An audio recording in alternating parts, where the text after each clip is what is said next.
عليكم، ازيكم عاملين ايه؟ يا رب دايما تكونوا بخير.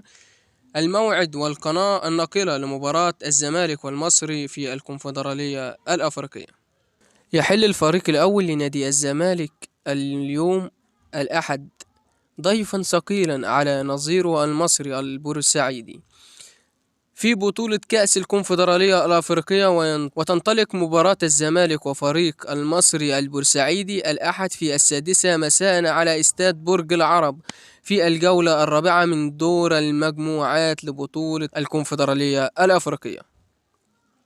ويسعى فريق الزمالك لتحقيق الفوز من أجل حسم التأهل بشكل رسمي للدور الثاني. يأمل المصري في تحقيق نتيجة إيجابية للاقتراب من الصعود وعدم الدخول في حسابات معقدة.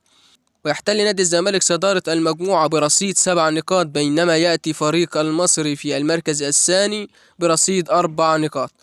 القناة الناقلة لمباراة الزمالك والمصري، وسوف تنقل مباراة الزمالك والمصري البورسعيدي في 6 مساء عبر قنوات بين سبورت 3 مع وجود استوديو تحليلي قبل وبعد المباراة. يدخل الزمالك المباراة تحت قيادة السويسري كريستيان جروس محتل صدارة المجموعة برصيد 7 نقاط، فيما يحتل المصري البورسعيدي تحت قيادة مديره الفني علي ماهر المركز الثالث برصيد 4 نقاط.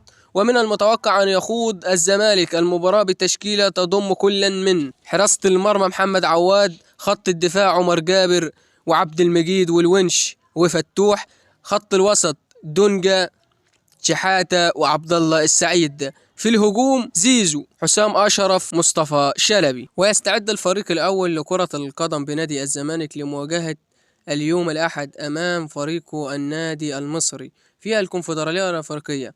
تأكد غياب سباعي لاعبي عن الفريق نادي الزمالك، تأكيد إن في 7 لاعيبة هيغيبوا عن مواجهة المصري البورسعيدي في الكونفدرالية من فريق نادي الزمالك.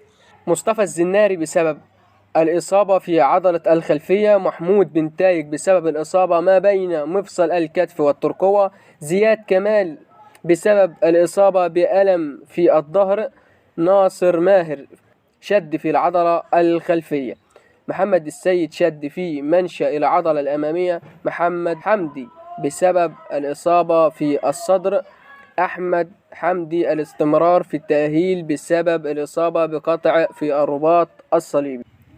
تأكد غياب سباعي لاعبي عن فريق نادي الزمالك خلال مواجهة المصري اليوم في منافسة بطولة كأس الكونفدرالية. نتمنى التوفيق للفريقين، ونتمنى نشوف مباراة كويسة يأدوا فيها مباراة تكون ممتعة للجماهير، سواء كنت زملكاوي أو كنت مصراوي. ولحد هنا وصلنا لنهاية الفيديو، وما تنساش تعمل الاشتراك في القناة وتفعل زر الجرس. والسلام عليكم ورحمة الله وبركاته.